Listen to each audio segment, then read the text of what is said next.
You're listening to Cross Rhythms Plymouth 96.3 FM, and I'm joined on the wonders of Zoom by Claire Thomas, who is a registered nutritional therapist, not a million miles away, still here in the beautiful county of Devon.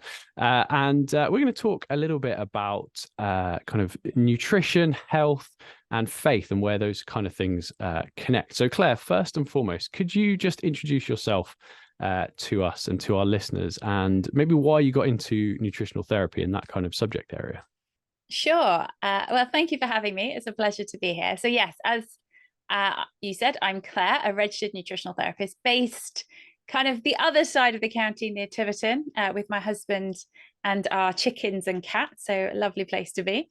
Nice. And yes, so my story, there's a little bit of a story behind how I ended up in nutritional therapy. I was a children's nurse. That's where I originally ended up. And when I was a children's nurse, I developed something called chronic fatigue syndrome. So this is a syndrome which leaves you just physically, mentally, absolutely exhausted. And that started me on this journey of understanding more about the power of nutrition and mindset. Yep. So I remember being told, so I was working in children's intensive care at the time, and I remember one day sat in a GP office being told I would never recover, that this chronic fatigue, there was no recovery. There's no sort of, it's not something that you get a pill for and it goes away.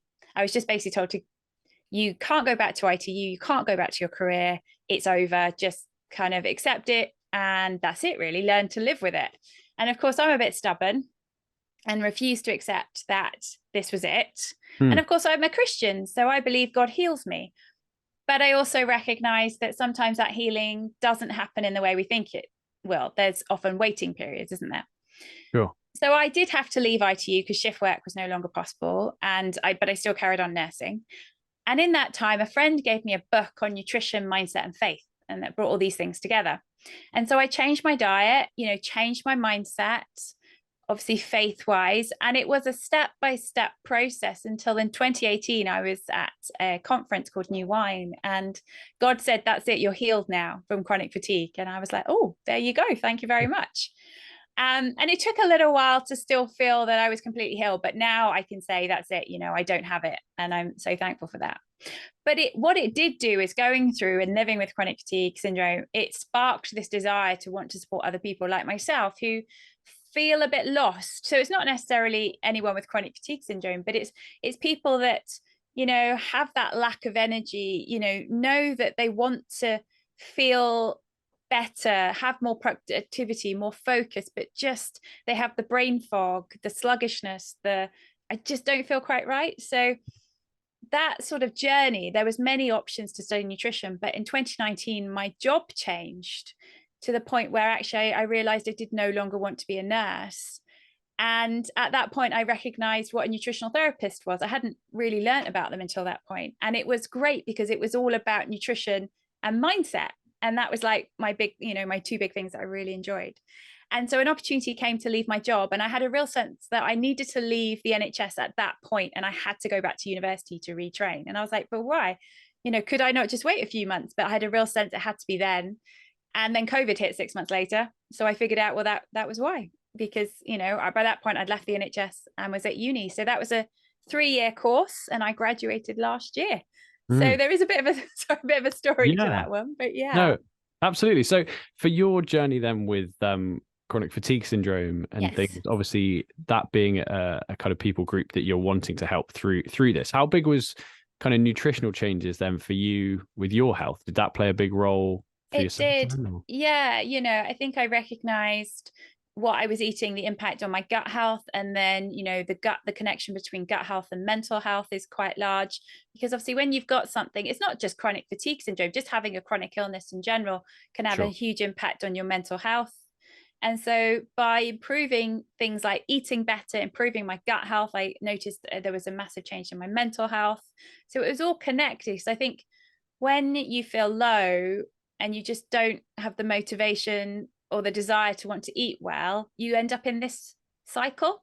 And you kind of comfort eat not the best stuff, and then it kind of gets worse. Precisely. So it's at some point you have to sort of make a conscious decision to start, of course. But as you start to put in the foods that are more beneficial and your gut health improves, your mental health can also improve. So then it becomes easier. So that was quite fascinating to sort of see that process through. Yeah, love it. That's really, really interesting. Well, we're going to stop for some music now and talk more with Claire about some of the areas that she's applying this work to, and kind of where the kind of shared lines are with faith as well in terms of this whole area of nutritional therapy. We're going to talk more after this.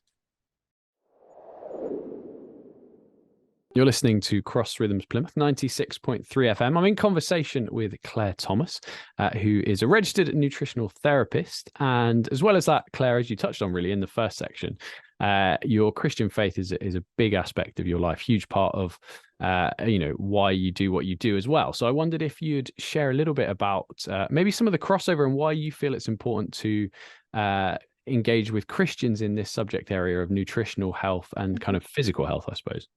Sure. Yeah, it's a big question. I think for me, like over the years, I have met some incredible Christians with a real passion and heart for serving others.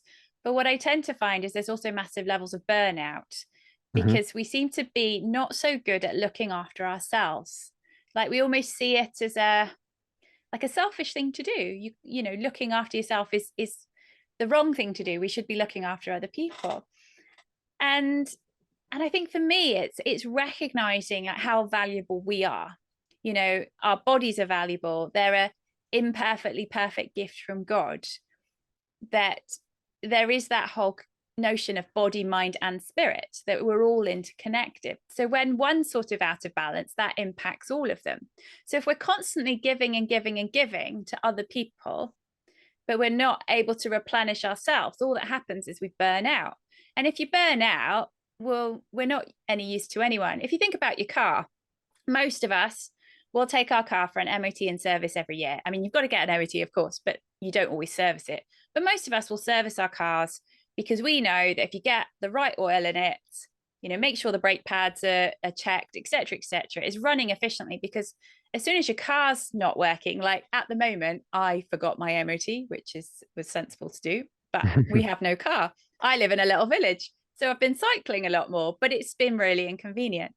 So think of that like your body. If you're not putting the right fuel in, you're not resting appropriately, you're not getting the right, you know, nutrients into your body, then all that happens is that you conk out. You're not as effective. And then actually we can't serve people in the way that perhaps God is calling us to serve because we're too exhausted. So actually ensuring that you're taking the time to look after yourself is not, in my book, selfish. It's seen as actually a way of making sure that I am able to do everything that God's calling me to do, rather than conking out and then not feeling I'm able to be as efficient as I want to be. Yeah, absolutely. It's a really interesting subject area, the way you put that there, because I suppose, as you say, you know, Christians generally can be quite committed to serving and loving others, which is obviously very, very important. But definitely kind of comes to mind the whole scripture where it talks about loving your neighbor as yourself. There's the kind of bit about as yourself. It can be easy to forget that, can't it? I don't know if that's that's I suppose what you're talking about there, isn't it? Pretty much. In that verse, like I have used quite a lot, you know, that comparison is love your neighbor as yourself. Well, if you saw your neighbor running around, running on empty, you know, what would you say to them? You'd say, take some rest, have a cup of tea, you know, make sure you're getting proper food. Are you sleeping properly? You'd be probably asking those questions. So on the flip side, then if you're asking your neighbor that, why are you not asking yourself? Are you prioritizing those things that you need? Yeah, and that kind of, I suppose, opens up a whole deeper conversation about your own value, and then your sense of self, and then, you know, the way you also connect with God personally. It's a kind of big thing in faith, but a really transformational thing as well, I suppose.